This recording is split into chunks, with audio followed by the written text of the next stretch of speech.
Hello, greetings. Welcome to the Historical Boxing Society podcast. And today we're going to do a reading from the Book of Boxing in one of the all-time great classic matches, Mick Dooley versus Joe Goddard. This is for a vacant heavyweight championship. Happens in summer of 1890. Joe Goddard, 1 year into his career, and Mickey Dooley, 1 year of inactivity fighting. His last fight was a one-round embarrassment that he had to Frank Slavin as Slavin steamrolled him.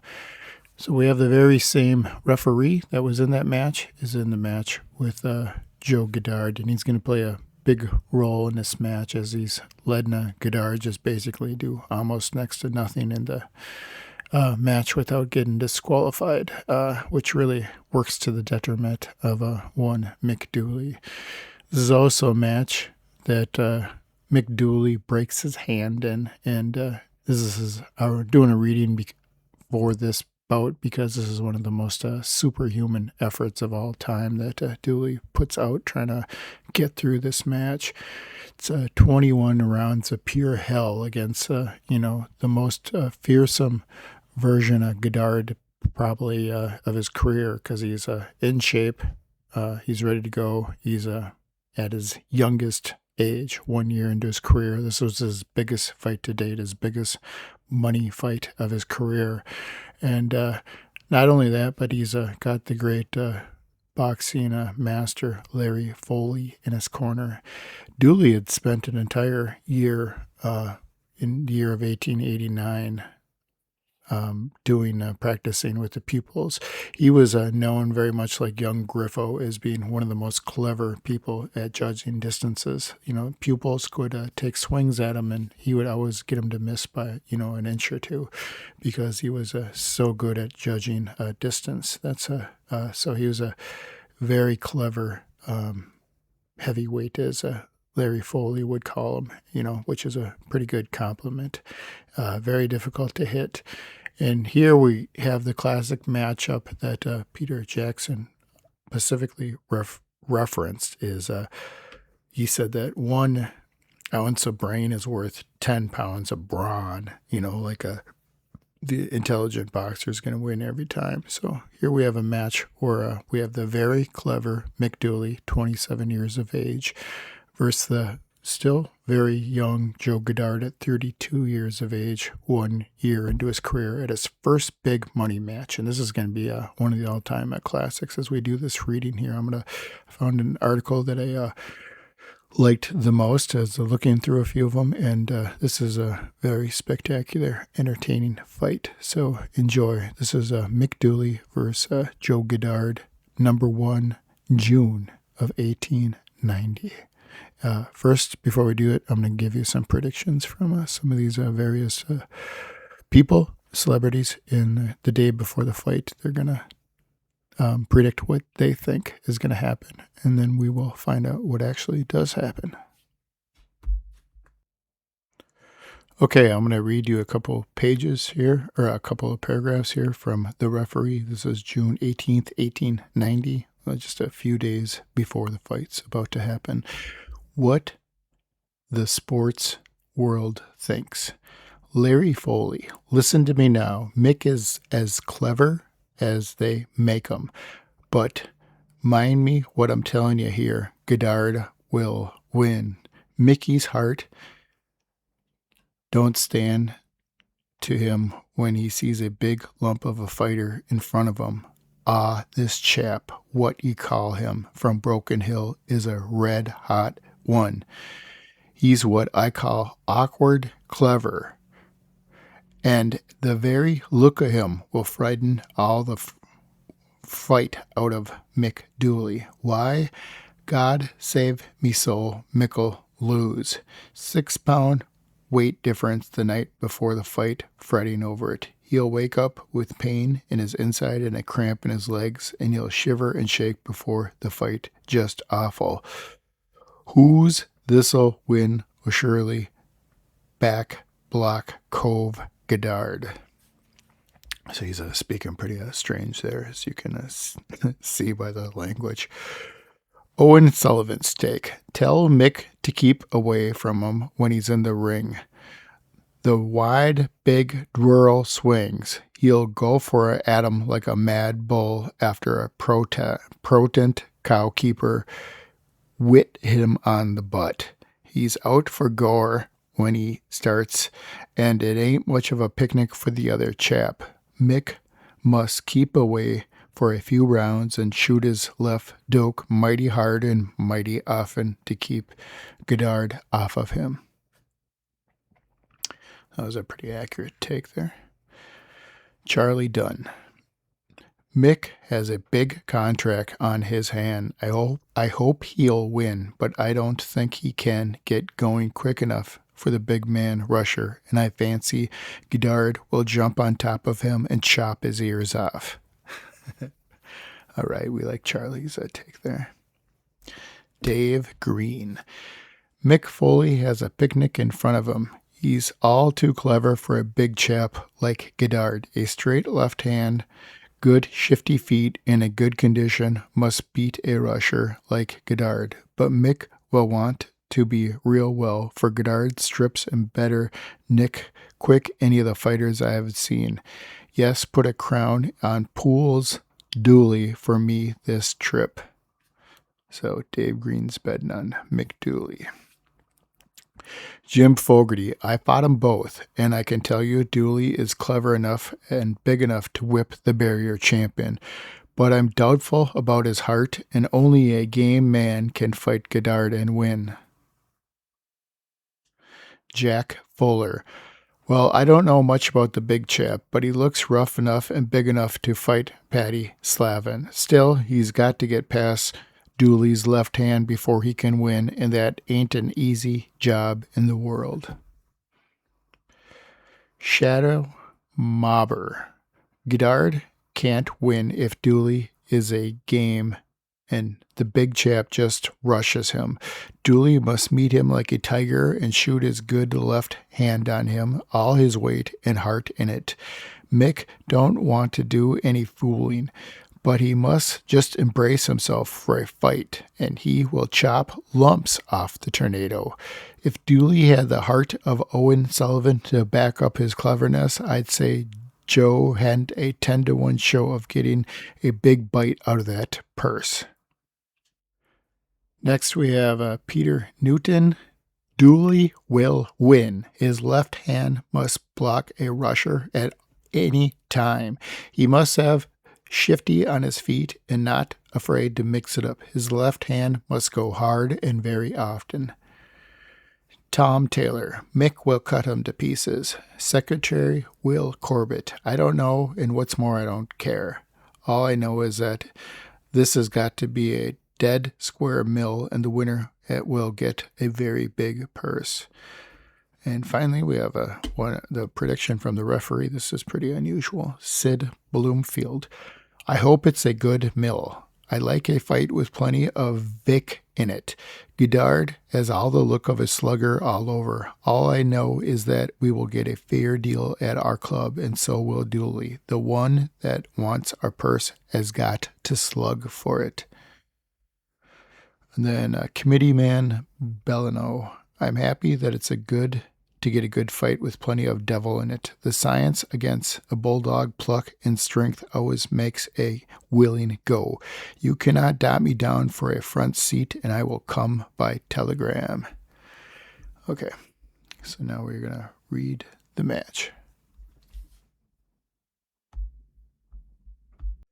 Okay, the referee, June 25th, 1890. The fight. Mr. Sid Bloomfield entered the ring and spoke a few words to the men, and then he ordered them to shake hands, and the men's second gripped and both sparred for it.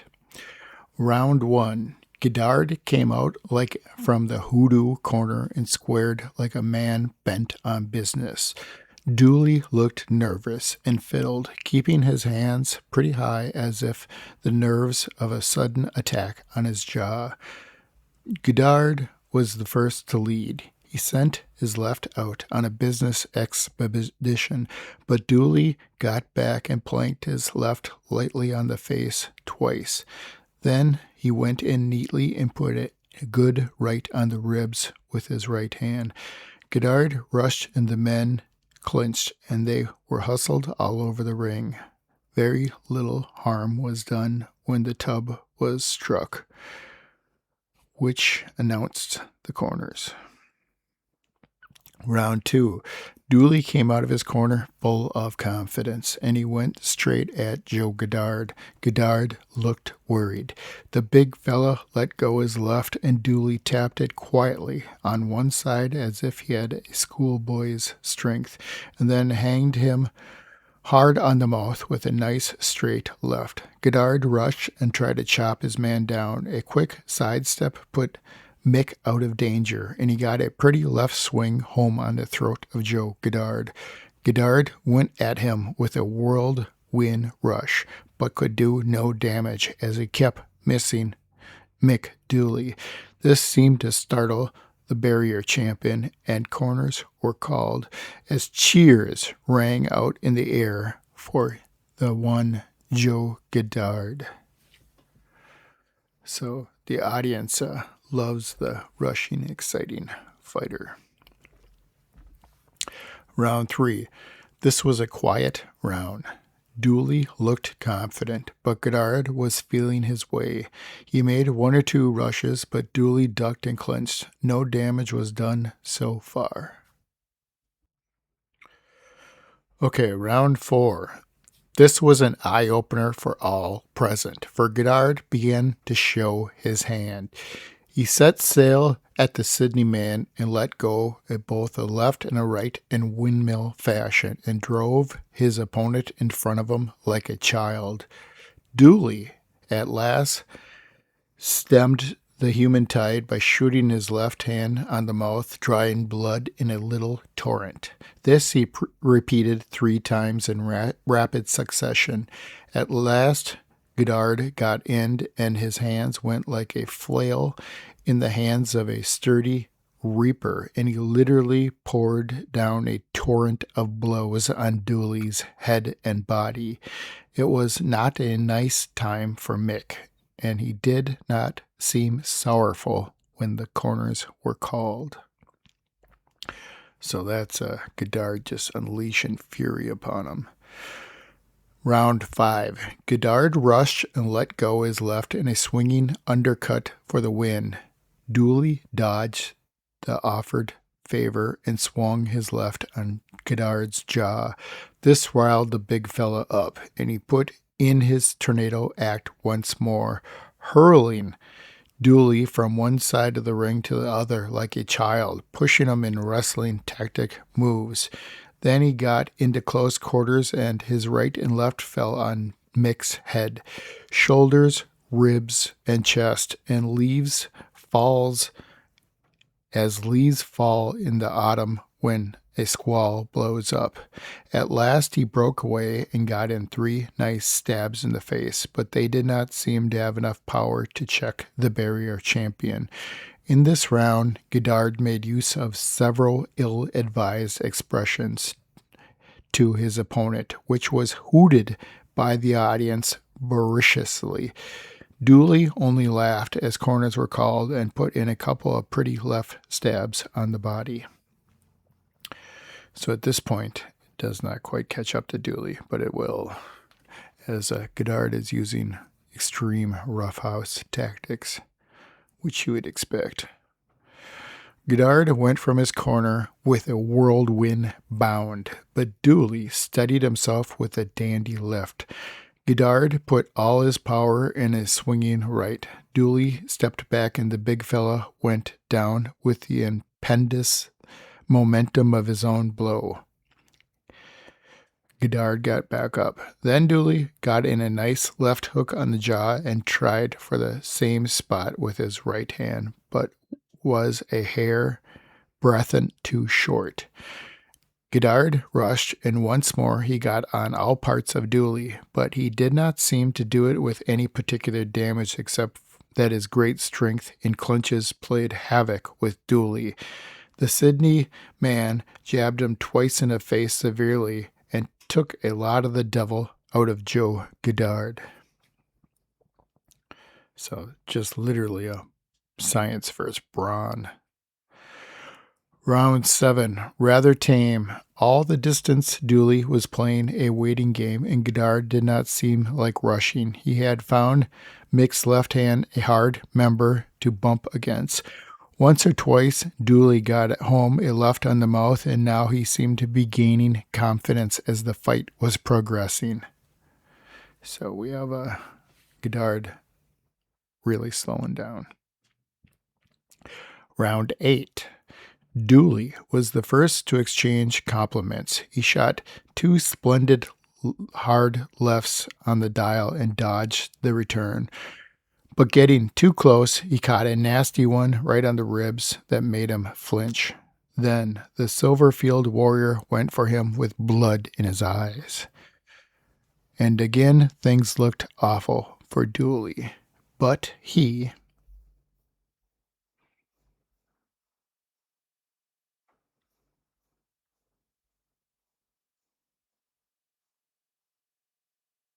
pulled himself together in good style and hooked the big fella on the jaw with his left and stabbed him on the mark with the same member. And Goddard seemed to feel that there was a fight in the neighborhood. Round 9.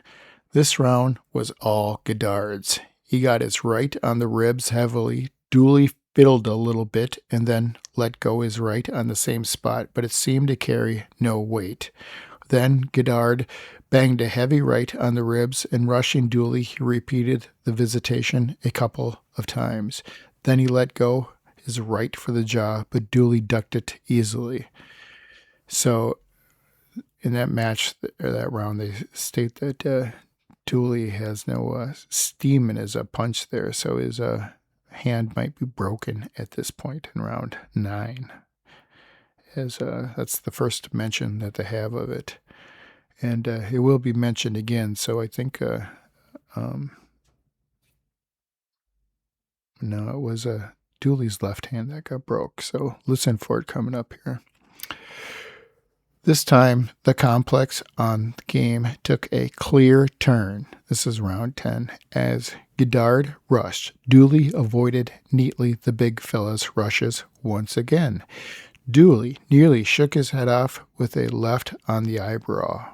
So Dooley got in a huge shot. Again, he rushed Mick from the center of the ring.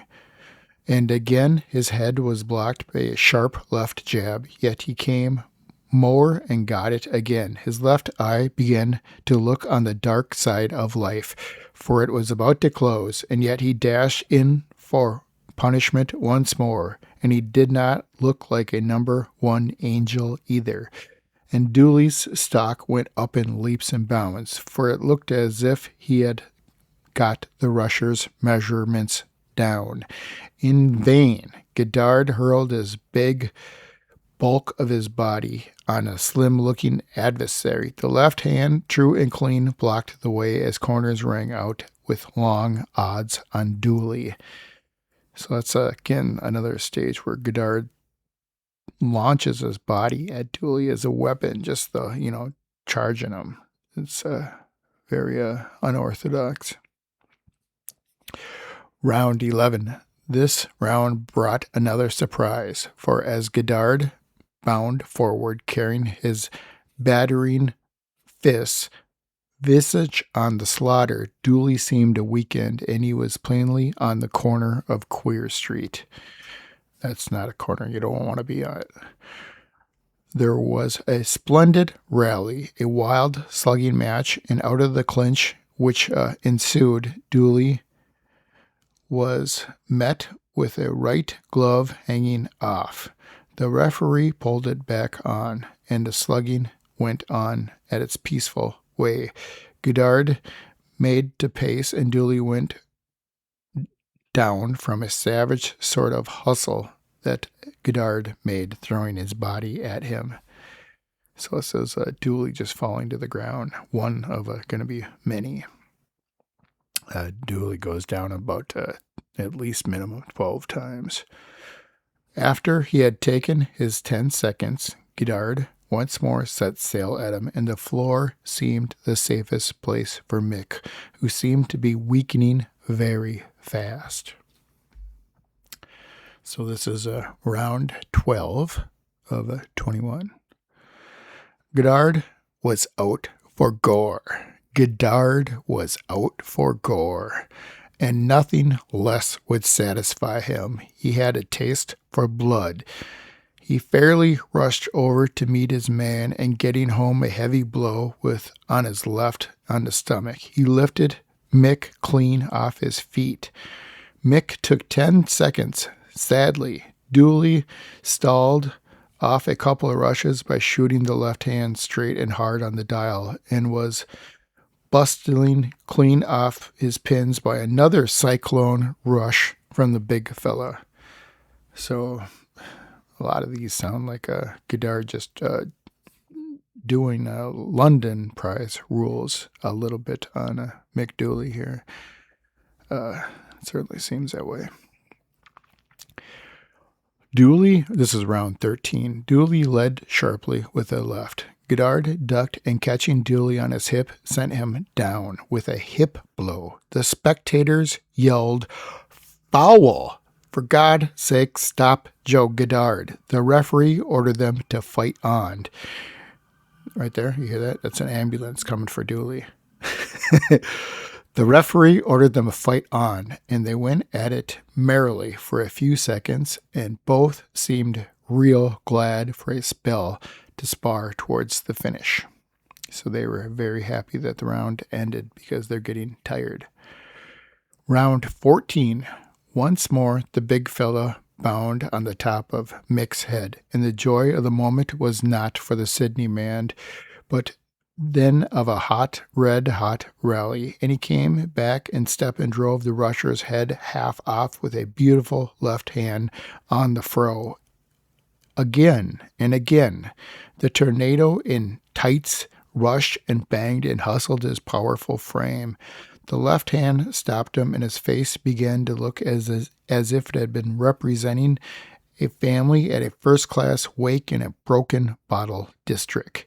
They're talking about Joe Goddard, bloody face.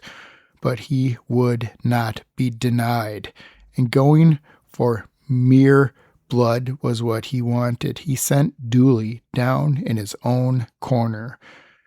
At it, once again, Dooley got up and avoided the fierce onslaught. Peppering in his left a couple of times, he kept the slugger at bay, and then he set his right hand fairly on a jaw, and then pulling himself together, he set sail at his man and punched Goddard pretty high and silly, but he could not send him out. And falling weakly himself, it was honors even when they were sent to their corners.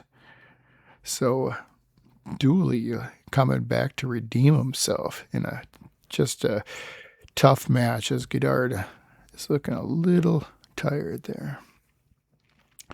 Round 15. This would be normally the last round in a fight of a regular modern fight. There was not much clean hitting in this round. Goddard was bent on wearing his clever opponent down by sheer hard bullying him. He had never paused for 3 full minutes. His grand condition, backed by his enormous strength, helped him at a pretty high accomplishment on his object.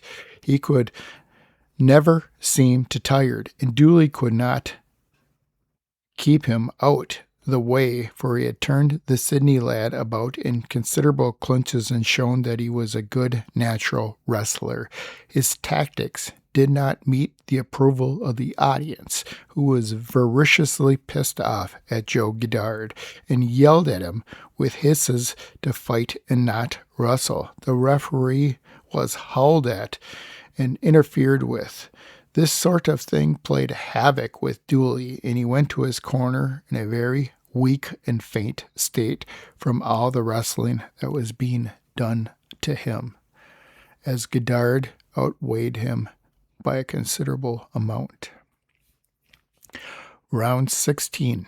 Goddard again tried to wrestle, and they clinched. He was booed voraciously by the audience. When they were breaking, Goddard uppercut Dooley, and a perfect babble of foul rang out. But the referee said, "Fight on."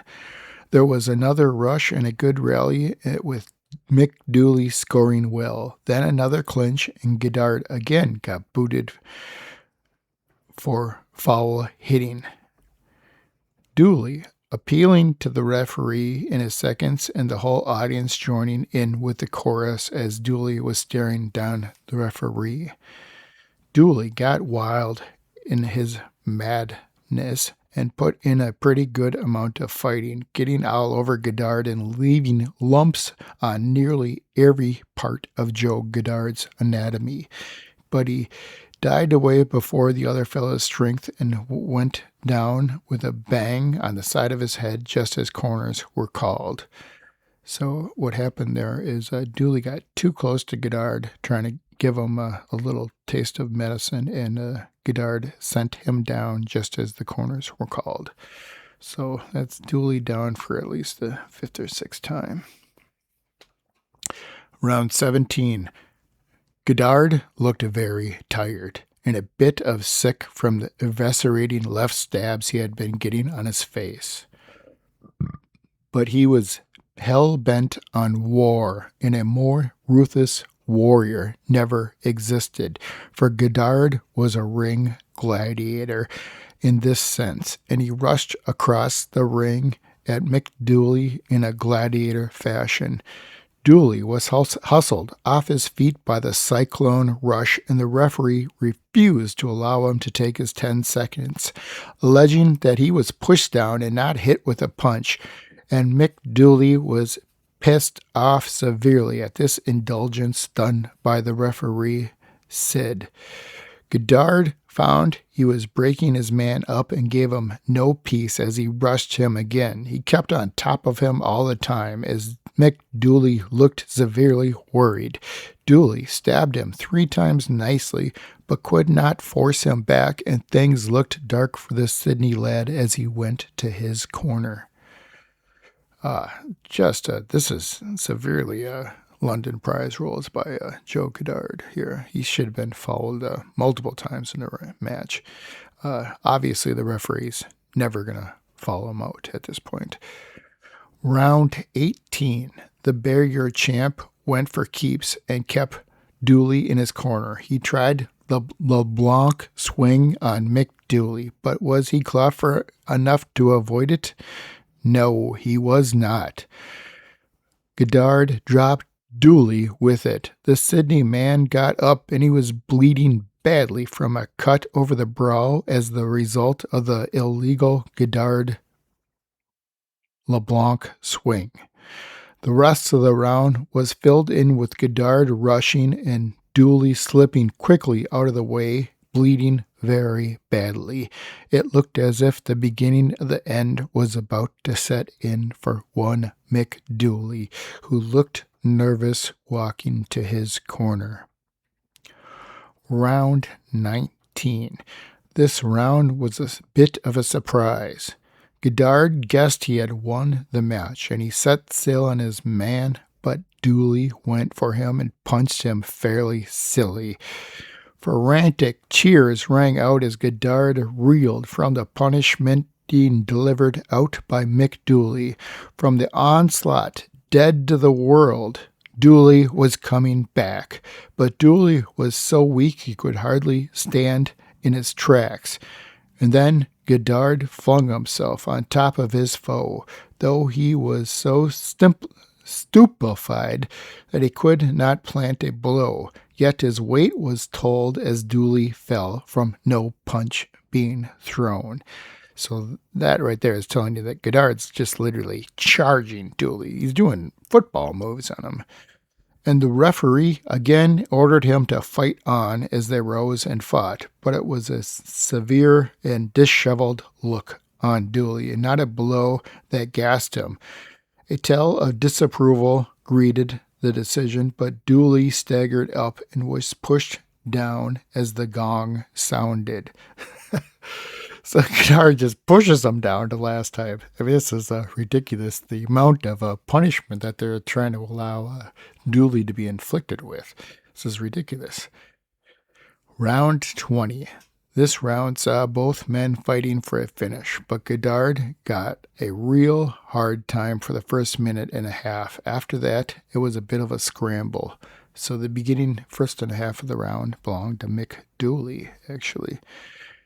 Round 21 and the last. Goddard rushed and Dooley got home 4 left-hand swings in great style, but it was the last flash in the pan, and his natural could stand no more. Goddard was nearly out, and he had a face was a bad sight to look at, but Dooley was done. He had no more energy left.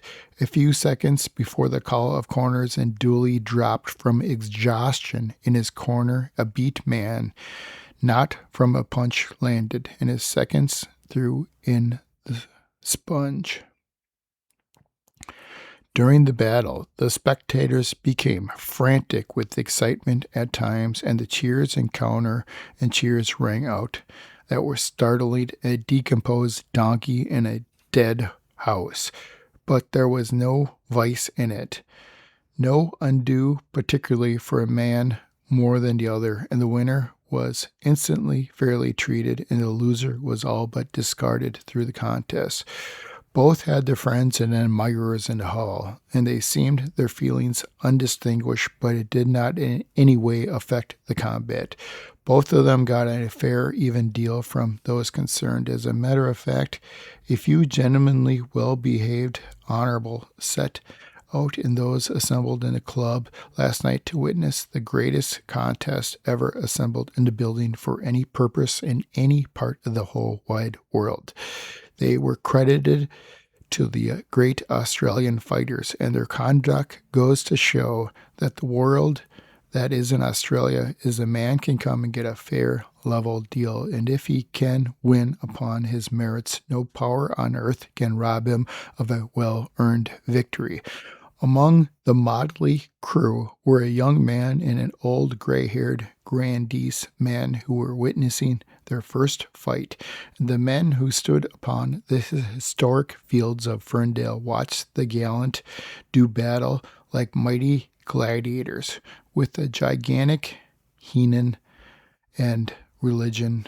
I don't know what they're talking about there. So, but anyway, that's the tale of Mick Dooley and the great Joe Goddard. So Goddard got a rather ominous victory there, as he never even knocked Dooley out. Dooley just ran out of gas, collapsed in his corner. That's how the fight ended. Dooley actually won the first minute and a half of round 20, the round before it ended. So Dooley was outboxing him pretty good. It's just that Goddard was doing a gladiator type of a London prize rules rushes at him. At least a solid 8 or so rushes were reasons that Dooley went down, and part of the reason, and he's dealing with a broken hand here. So I would have to say, in my estimation, that this is one of the most superhuman efforts of all time, trying to stand up to the rushes of Joe Goddard here. As they stated in one of the articles, Goddard didn't seem to tire. I mean, he does eventually, but I mean, he's going through 15 rounds at full maximum. It's like pretty hard to try and hold that off when he's given away such a disadvantage in weight and muscle tone, as Goddard's much bigger than Dooley. So, but anyway, one of the all-time great classic first encounters of two Australian men, as I'm sure Larry Foley had a very helpful to Joe Goddard in winning this match, as he had one of the great ring technicians in his corner. I'm sure Foley was telling him rounds to take off to get his wind back a little bit, as he just basically outlasts Dooley. That's how he gets his victory. He outlasts him.